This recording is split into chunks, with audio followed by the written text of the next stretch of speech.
ఓం శాంతి. ఈరోజు మురళి 17/12/2025. మధురమైన పిల్లలారా, మీరు మనస వాచ కర్మణ చాలా చాలా సంతోషంగా ఉండాలి. మనస వాచ కర్మణ చాలా చాలా సంతోషంగా ఉండాలి. మనసులోనూ సంతోషం ఉండాలి, వాచాలోనూ సంతోషం ఉండాలి. సంతోషం అంటే ఖుషి ఉండాలి, పాజిటివ్ థింకింగ్, తర్వాత పాజిటివ్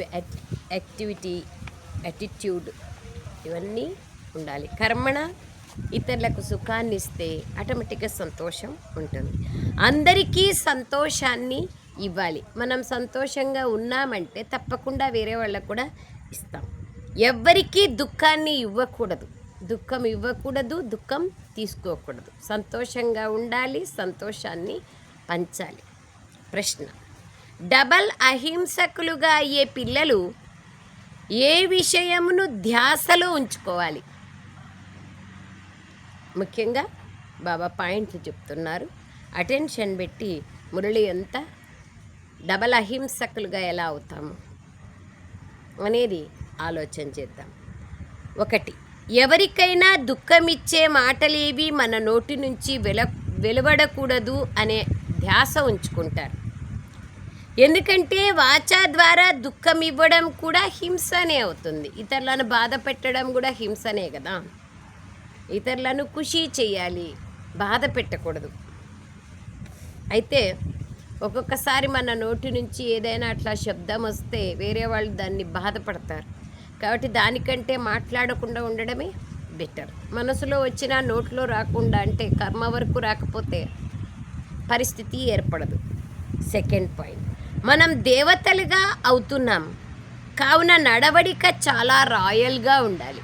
నడవడిక అంటే వ్యవహారము, మాట్లాడడము, కార్యవ్యవహారాలు, ఇవన్నీ ప్రవర్తన, అన్నీ ఆహార పానీయాలు, ఆచార సాంప్రదాయాలు అన్నీ టోటల్ ఉండడము, వేసుకోవడము, తినడము, మాట్లాడడము, రెహన్ సహన్, మన దగ్గర మనం ఉండేటువంటి విధానాలు అన్నీ ఎలా ఉండాలి? రాయల్గా ఉండాలి. రాయల్ అంటే చాలా లగ్జరియస్గా, చాలా కాస్ట్లీ కొనుక్కునేది అది కాదు. రాయల్ అంటే క్లీన్గా ఉండడం రాయల్టీ. అన్నపానాదులు చాలా ఎక్కువగాను ఉండకూడదు, చాలా తక్కువగాను ఉండకూడదు. ఏమీ లేని వాళ్ళుగాను ఉండకూడదు, చాలా ఎక్కువగా రోజు పలాందే కావాలా, పలాందే తినల్లా, ఇట్లే ఉండాలా, అట్లే ఉండాలా అనేది కూడా ఉండకూడదు. శరీరానికి ఆరోగ్యానికి ఏది మంచిదో అది తినాలి. పాట: నిర్బలునితో బలవంతుని యుద్ధం. నిర్బల్సే లడాయి బలవానికి. ఇది ఆంధీ ఔర్ తుఫాన్ యొక్క కథ అయింది అని చెప్పి పాట ఉంది హిందీలో. ఓం శాంతి. ఓం శాంతి బాబా. మధురాతి మధురమైన చాలా కాలం తర్వాత కలిసిన పిల్లలకు ఎన్ని సంవత్సరాలైంది బాబాతో విడిపోయి? 5000 సంవత్సరాలైంది. 5 సంవత్సరాలు మన పిల్లలు మన నుంచి విడిపోతే ఓయమ్మ ఎన్నాళ్ళు అయిపోయింది, అసలు ఎక్కడికి పోయినాడు అని ఎతుకుతాం. బాబా చూడండి, 5000 సంవత్సరాలు మనం బాబా నుంచి విడిపోయినాం, తప్పించుకున్నాం. బాబా రోజు స్వయంని ఆత్మగా భావిస్తూ కూర్చోండి అని చెప్తున్నారు. బాబాను స్మృతి చెయ్యండి అని చెప్తున్నారు. అటెన్షన్ ప్లీజ్ అంటున్నారు.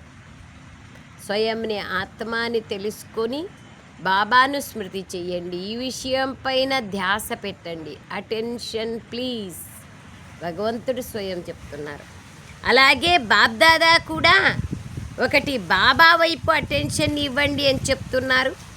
బాబా ఎంత మధురమైన వారు, వారిని ప్రేమ సాగర్లు, జ్ఞాన సాగర్లు అంటారు. కావున మీరు కూడా ప్రియమైన వారిగా అవ్వాలి. మనస వాచ కర్మణ ప్రతి విషయంలోనూ మీకు సంతోషం ఉండాలి. మీరెవ్వరికీ దుఃఖాన్ని ఇవ్వకూడదు. బాబా కూడా ఎవరికి దుఃఖాన్ని ఇవ్వరు. అందరినీ సుఖీగా చేసేందుకే బాబా వచ్చారు. అలాగే మీరు కూడా ఎవరికి ఎటువంటి దుఃఖాన్ని ఇవ్వకూడదు, అటువంటి పనులేవి చేయకూడదు. మనస్సులో కూడా అవి రాకూడదు.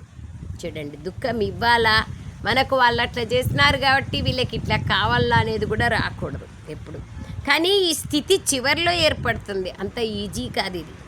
కర్మేంద్రియాలతో ఏదో ఒక పొరపాటు జరుగుతూనే ఉంటుంది.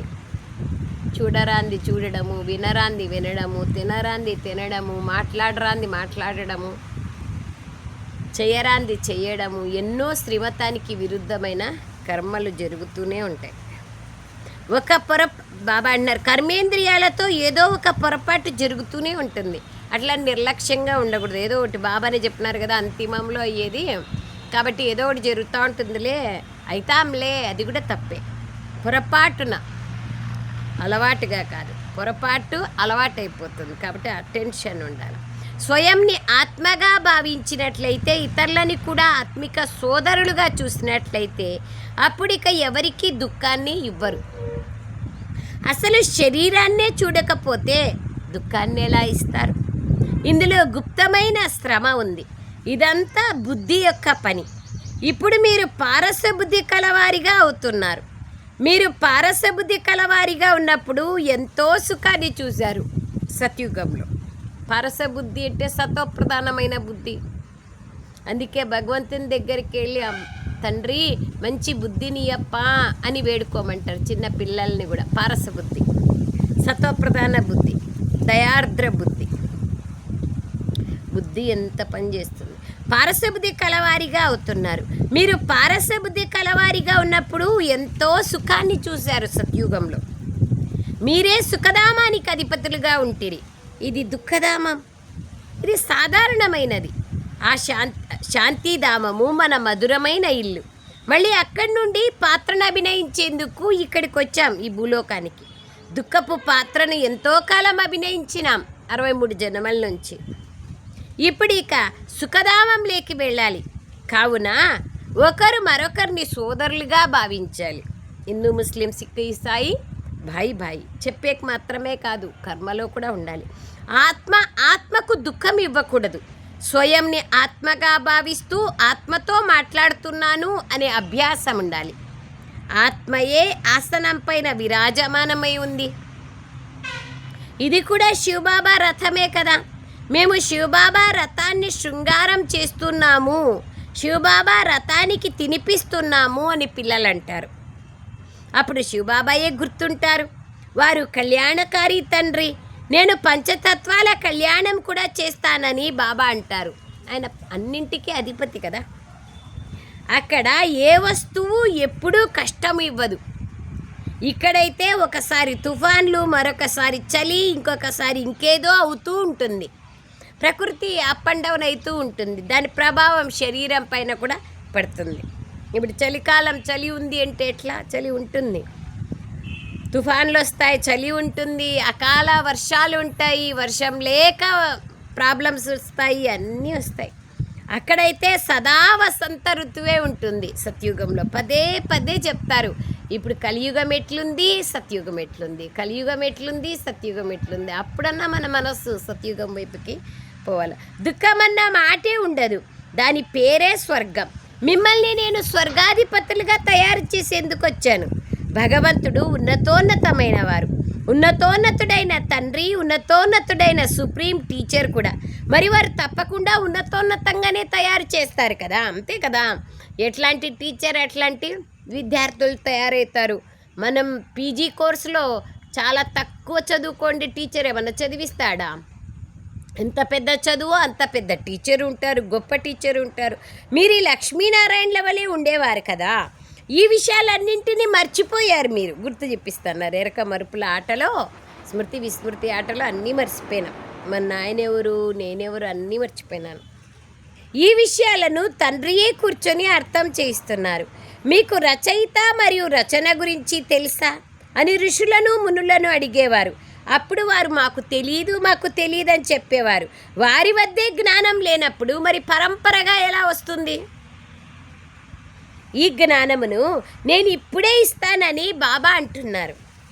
మీ సద్గతి జరిగింది, ఇక మళ్ళీ జ్ఞానం అవసరం లేదు. దుర్గతి అనేదే జరగదు. సత్యుగంని సద్గతి అంటారు.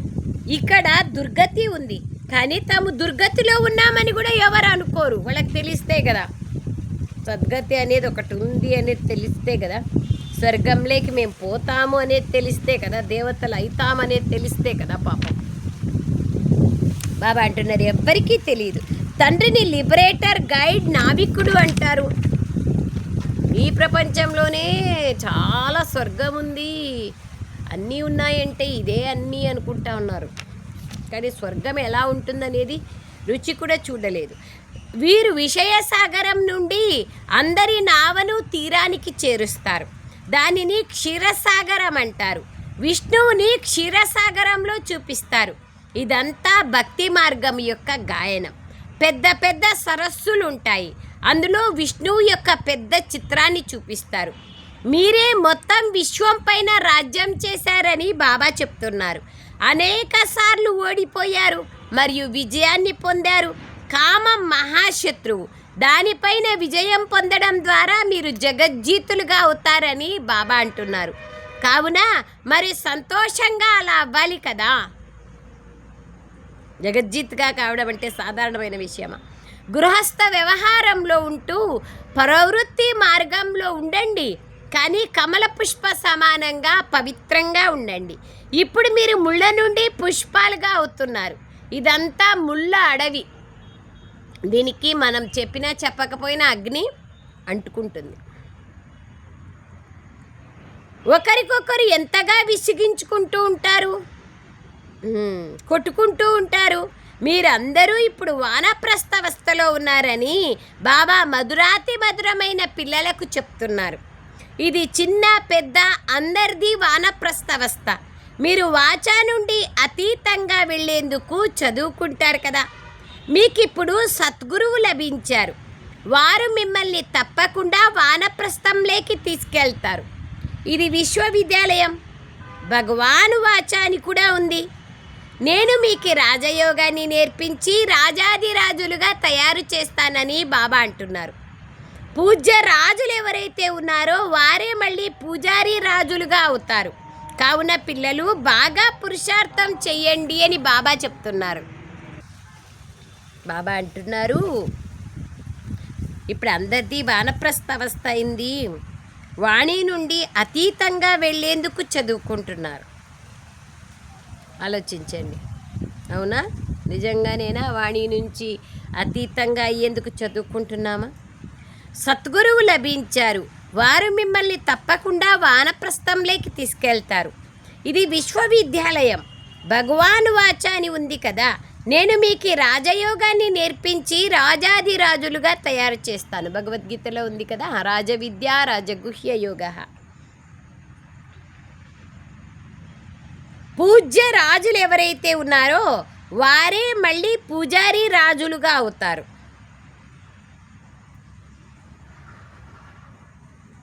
కావున పిల్లలు బాగా పురుషార్థం చెయ్యండి, తినండి, తాగండి, శ్రీనాథ ద్వారానికి వెళ్ళండి, కానీ దైవీ గుణాలను ధారణ చెయ్యండి అని బాబా అంటారు. అంటే శ్రీనాథ్ ద్వారానికి వెళ్ళండి అంటే టూర్ పోండి.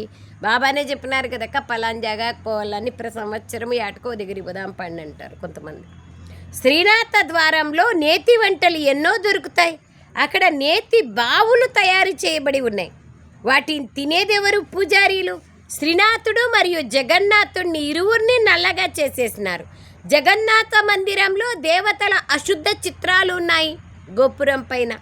అక్కడ కుండలో అన్నమును వండుతారు. అది ఉడికి 4 భాగాలుగా తనంతకు తానే అవుతుంది. ఎంత విచిత్రం! అక్కడ కేవలం అన్నమే నైవేద్యం పెడతారు జగన్నాథ మందిరంలో. ఎందుకంటే ఇప్పుడు సాధారణంగా ఉన్నారు కదా, రెండింటికి గుర్తు. శ్రీనాథ మందిరము సత్యుగానికి గుర్తు, జగన్నాథ మందిరము సంగమయుగానికి గుర్తు. ఇటువైపు పేదలు, అటువైపు షావుకారులు ఉన్నారు. ఇప్పుడు ఎంత నిరుపేదలుగా ఉన్నారో చూడండి. తినడానికి తాగడానికి కూడా ఏమీ దొరకని సమయం వచ్చేది ఉంది. సత్యుగంలో అన్నీ ఉన్నాయి. కావున బాబా ఆత్మలకి కూర్చొని అర్థం చేయిస్తున్నారు. శివబాబా చాలా మధురమైన వారు. తాను నిరాకారులు. ఆత్మనే ప్రేమించడం జరుగుతుంది కదా. ఆత్మయే పిలువబడుతుంది. శరీరం అయితే కాలిపోతుంది. వారి ఆత్మని పిలుస్తారు, జ్యోతిని వెలిగిస్తారు. తద్వారా ఆత్మకు అంధకారం జ్యోతిని వెలిగిస్తారు. అంధకారం ఏర్పడుతుంది అని నిరూపించబడుతుంది. ఆత్మ నిర్లేప్ కాదు, ఆత్మ అంధకారంలో ఉంటుంది, అదే ప్రకాశంలోకి వెళ్తుంది. ఆత్మ శరీర సహితంగానే ఉంటుంది. మరి అంధకారం మొదలైనవి ఎలా ఏర్పడతాయి? అక్కడ ఈ విషయాలు ఏవీ ఉండవు. ఇవన్నీ భక్తి మార్గానికి చెందినవి. బాబా ఎంతో బాగా అర్థం చేయిస్తారు. పిల్లలారా, జ్ఞానం చాలా మధురమైనది. ఇందులో కళ్ళు తెరవాల్సి బాబా అంటున్నారు, కళ్ళు తెరచాల్సిన అవసరం ఉంది. కళ్ళు తెరిచి వినాల్సిన అవసరం ఉంది. కొంతమంది కళ్ళు మూసుకొని ఉంటారు, ఏమర్థమవుతుంది? తండ్రినైతే చూస్తారు కదా.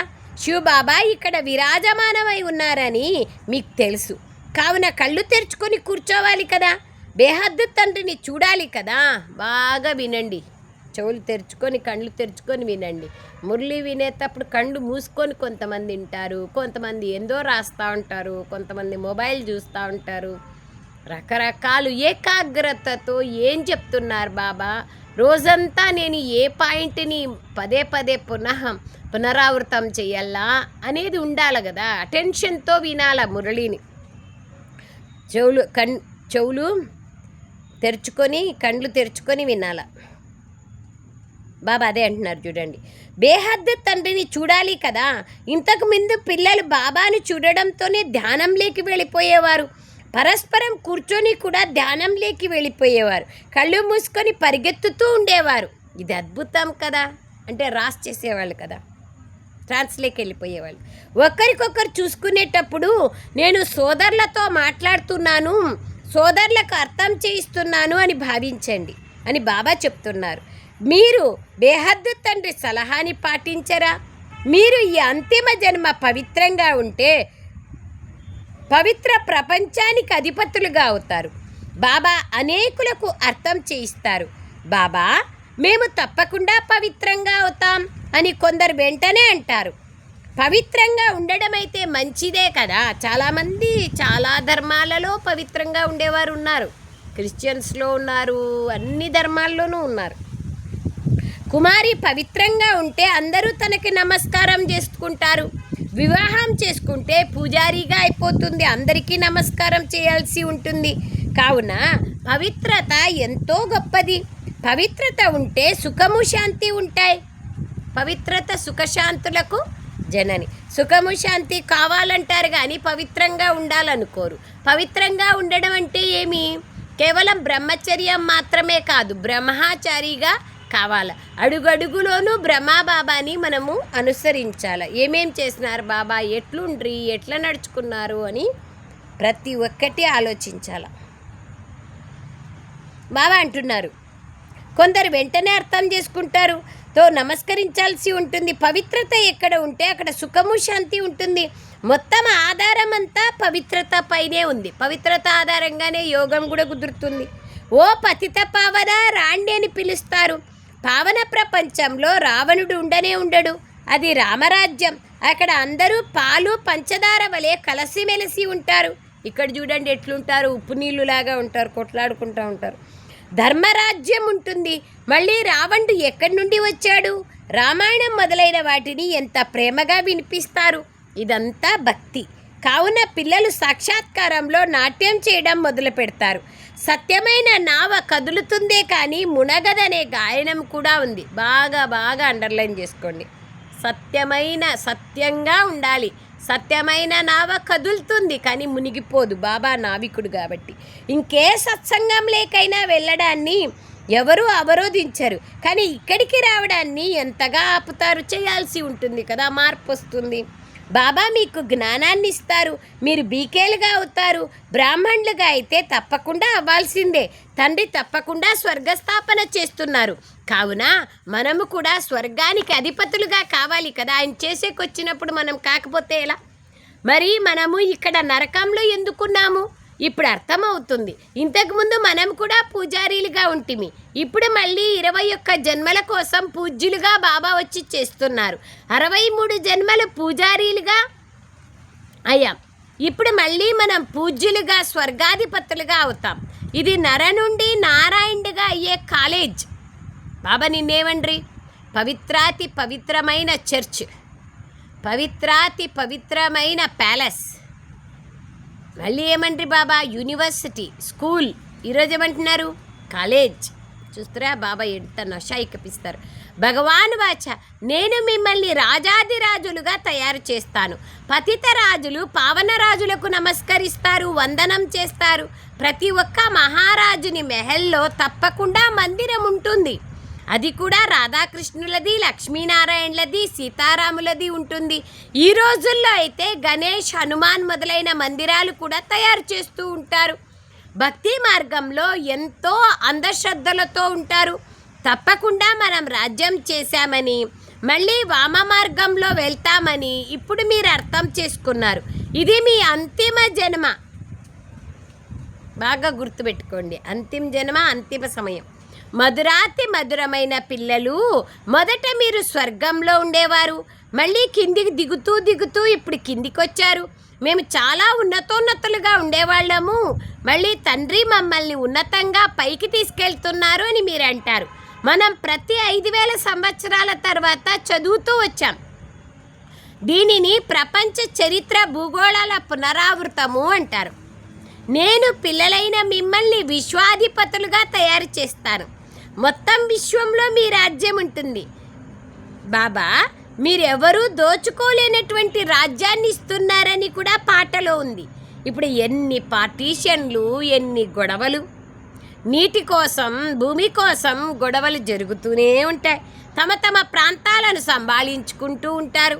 లేకపోతే బాబా అంటున్నారు, అల్లరి పిల్లలు రాళ్ళు వేయడం మొదలు పెడతారు. ఈ నవయువకులు శక్తివంతులుగా అయ్యి భారతదేశాన్ని రక్షిస్తారు అని భావిస్తారు. కావున వారు తమ శక్తిని చూపిస్తూ ఉంటారు.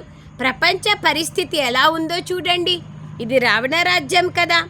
ఇదంతా అసురీ సాంప్రదాయం. ఇప్పుడు మీరు దైవీ సాంప్రదాయంగా అవుతున్నారు. దేవతలు మరియు అసురుల యుద్ధం ఎలా జరుగుతుంది? ఒకే సమయంలో వాళ్ళు ఉండనే ఉండరు. పగలున్నప్పుడు రాత్రి ఉండదు, రాత్రి ఉన్నప్పుడు పగలు ఉండదు. రెండు ఎట్లా కలుస్తాయి? అట్లాగే అసురులు ఉన్నప్పుడు దేవతలు ఉండరు, దేవతలు ఉన్నప్పుడు అసురులు ఉండరు. మీరు డబల్ అహింసకులుగా అవుతున్నారు. వారు డబల్ అహింసకులు, దేవతలు. దేవీ దేవతలని డబల్ అహింసకులు అంటారు. అహింసో పరమో దేవీ దేవతా ధర్మ అనే గాయనం కూడా ఉంది. ఎవరికైనా వాచా ద్వారా దుఃఖం ఇవ్వడం కూడా హింసనే. మీరు దేవతలుగా అవుతున్నారు. కావున ప్రతి విషయంలోనూ రాయల్టీగా ఉండాలి, శ్రేష్టంగా ఉండాలి. అన్నపానాదులు కూడా చాలా ఉన్నతంగానూ ఉండకూడదు, చాలా తక్కువగాను ఉండకూడదు. ఏకరసంగా ఉండాలి. ఏదైనా సరే ఏకరసంగా ఉండాలి.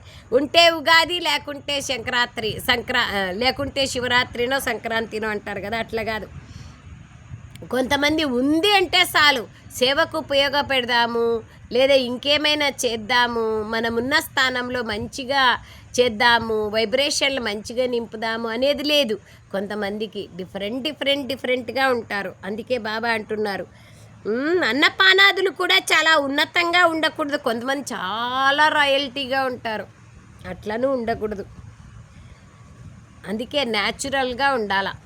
మన శరీరము ఎంత నేచర్ ఫుడ్ ఇస్తామో అంత బాగుంటుంది. నేచర్తో తయారైంది కదా. చాలా తక్కువగాను ఉండకూడదు, ఏకరసంగా ఉండాలి. రాజులు మొదలైన వారు చాలా తక్కువగా మాట్లాడతారు. ప్రజలకు కూడా రాజుపైన ఎంతో ప్రేమ ఉంటుంది. ఇక్కడ ఏముందో చూడండి, ఎన్ని గలాటాలు, కొట్లాటలు, స్ట్రైకులు చేస్తూ ఉంటారు. ఇటువంటి పరిస్థితులు ఏర్పడినప్పుడు అప్పుడు నేను వచ్చే విషయంలో శాంతిని స్థాపన చేస్తాను. అందరూ కలిసి ఒకటిగా కావాలని గవర్నమెంట్ భావిస్తుంది. అందరూ సోదరులే. అయినా ఇదైతే ఒక ఆట కదా. పిల్లలు మీరు ఏమీ చింతించకండి. నిన్న చెప్పినారు కదా బాబా, ఎక్కడ చూసినా చింతలు, కానీ మీరు నిశ్చింతగా ఉన్నారని. బాబా ఎంత బాగా చెప్తున్నారు. ఇక్కడ ధాన్యానికి కూడా కష్టం ఉంది. అక్కడ ధాన్యం ఎంతగా ఉంటుందంటే ఏ ఖర్చు లేకుండా ఎంత కావాలంటే అంత లభిస్తుంది. ఇప్పుడు ఆ దైవీ రాజధాని స్థాపన జరుగుతోంది. మనం ఆరోగ్యమును కూడా ఎలా చూసుకోవాలంటే ఎప్పుడూ రోగగ్రస్తులు కాకూడదు. అలాంటివి తీసుకోకూడదు. రోగగ్రస్తులుగా అయ్యేంటివి ఆలోచించుకోండి. ఇది బాబా అంటున్నారు, ఎప్పుడూ రోగం మొదలైనవి ఏవి ఉండని విధంగా చేసుకుంటాం. సత్యుగంలో ఆ విధంగా ఉంటాం. ఇది గ్యారెంటీ ఇస్తున్నాను బాబా అంటున్నారు. మనం నడవడికని కూడా దేవీ దేవతల వలె తయారు చేస్తాను. ఎటువంటి మినిస్టర్ ఉంటే అలా వారికి అర్థం చేయించవచ్చు. ఫుడ్ మినిస్టర్, ఫైనాన్స్ మినిస్టర్, వాళ్ళు దాన్ని బట్టి జ్ఞానం చెప్పచ్చు. యుక్తిగా అర్థం చేయించాలి. అభిప్రాయాలు అయితే చాలా బాగా రాస్తారు, కానీ మీరు కూడా అర్థం చేసుకోవాలి కదా అని అంటే మాకు ఖాళీ లేదు అంటారు. ఎవరైనా పెద్దోళ్ళు వచ్చినప్పుడు బాగుంది, చాలా బాగా చేస్తున్నారు, వినండి, ఏం ఏం ఏం తయారు చేసినాము, బాగా చేసినాము, కొంచెం వినండి అంటే టైం లేదు అంటారు. గొప్ప వ్యక్తులైన వారు శబ్దం చేస్తే దాని ద్వారా పేదవారికి కూడా లాభం కలుగుతుంది. ఇప్పుడు అందరి శిరస్సు పైన మృత్యువు నిల్చొని ఉంది. ఇవాళ రేపంటూ మృత్యువు వచ్చేస్తుంది. బాబా వివరిస్తున్నారు, మీరు కుంభకర్ణుల వలె అయిపోయినారు. పిల్లలకు అర్థం చేయించడంలో ఎంతో ఆనందం కూడా కలుగుతుంది. బాబాయే ఈ చిత్రాలు మొదలైనవి తయారు చేయించారు. దాదాకి జ్ఞానం ఉండేది కాదా, ఇంకేం తెలుసు పాపం మనలాగానే బాబా భక్తి చేసేవాళ్ళు. మీకు లౌకిక పారలౌకిక తండ్రి నుండి వారసత్వం లభిస్తుంది. అలౌకిక తండ్రి నుండి వారసత్వం లభించదు. బ్రహ్మబాబా నుండి మనకేం లభించదు. కాకపోతే బ్రహ్మబాబా ఎలా తయారయ్యారో అలా మనము కూడా కావాలని ఒక ఎగ్జాంపుల్ పీస్ అంతే. ఇతడు మధ్యవర్తి, ఇతడి వారసత్వం లేదు. ప్రజాపిత బ్రహ్మను స్మృతి చేయకూడదు. చూసారా, బాగా అర్థం చేసుకోండి. ఈ బ్రహ్మబాబా ఈ బ్రహ్మకుమారీలకి గురువేమో అంటారు. చూడండి, ఈయన్ని గుర్తు చేసుకోకూడదని ఎవరు చెప్తున్నారు? శివుడే చెప్తున్నారు. నా నుండి మీకేమీ లభించదు అని ఈయన కూడా చెప్తున్నాడు. నేను కూడా మీలాగే చదువుతున్నాను. వారసత్వం ఒకటి హద్దు యొక్క వారసత్వం, రెండవది బేహద్దు వారసత్వం. ప్రజాపిత బ్రహ్మ ఏ వారసత్వాన్ని ఇస్తారు? నన్నొక్కడనే స్మృతి చెయ్యండి అని శివబాబా అంటున్నారు. ఇది రథం, బ్రహ్మరథం. రథంను స్మృతి చేయకూడదు కదా. భగవంతుడు ఉన్నతోన్నతమైన వాడు అని అంటారు. బాబా కూర్చొని ఆత్మలకు అర్థం చేయిస్తున్నారు. ఆత్మనే అన్నీ చేస్తుంది. ఒక శరీరాన్ని వదిలి మరొక శరీరాన్ని తీసుకుంటుంది. సర్పం యొక్క ఉదాహరణ కూడా ఉంది కదా. ఒక పొర వదిలేసి ఇంకొక పొర రెడీ అయితేనే ఆ పొరని, పాత పొరని వదిలేస్తుంది. భ్రమరం కూడా మీరే.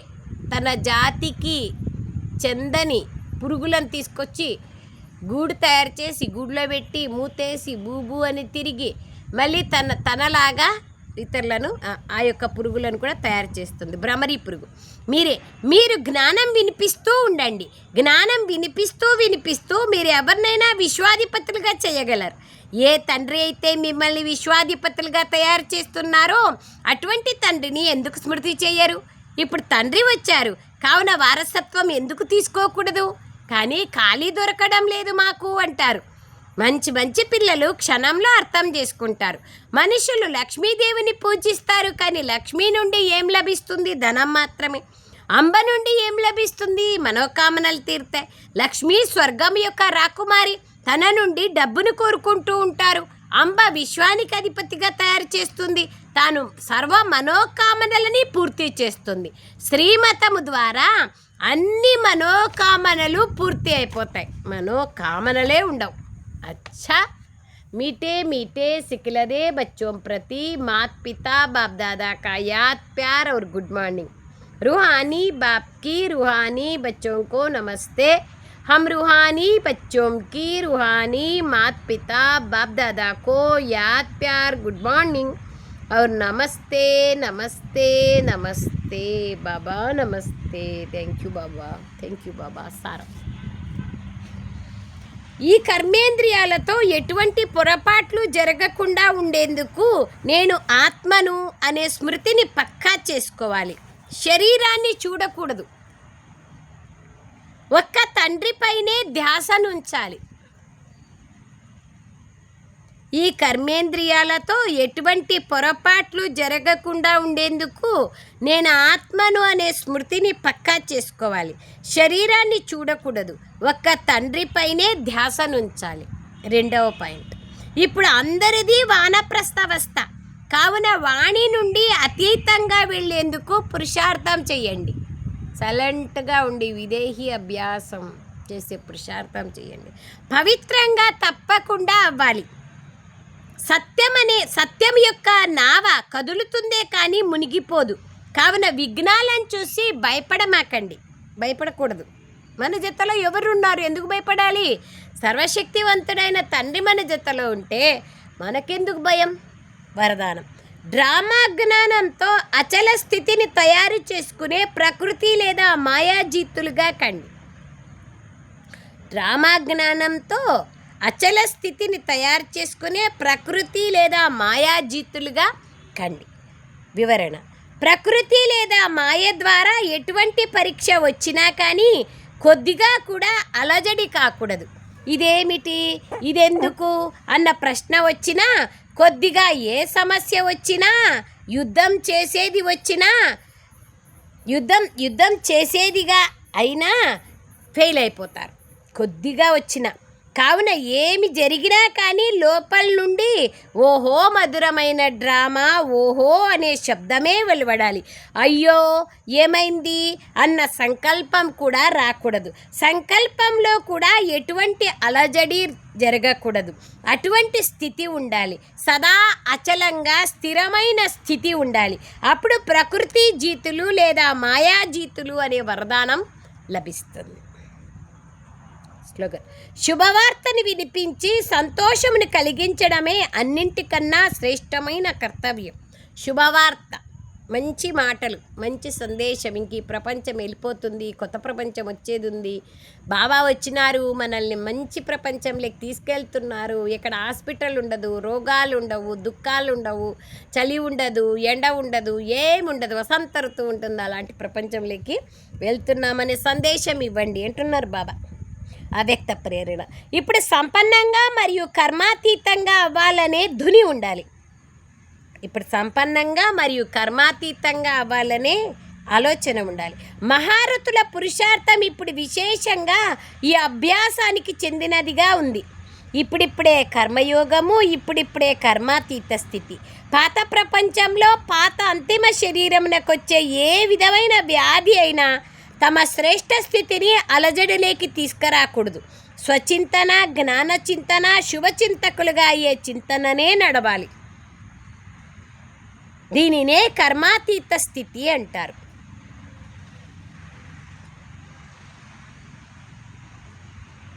అలజడిలోకి రాకూడదు. ఏం జరిగినా స్వచింతన, జ్ఞాన చింతన, శుభచింతనే జరగాలి. దీన్నే కర్మాతీత స్థితి అంటారు. అచ్చా. ఓం శాంతి బాబా. థ్యాంక్ యూ బాబా. Thank you.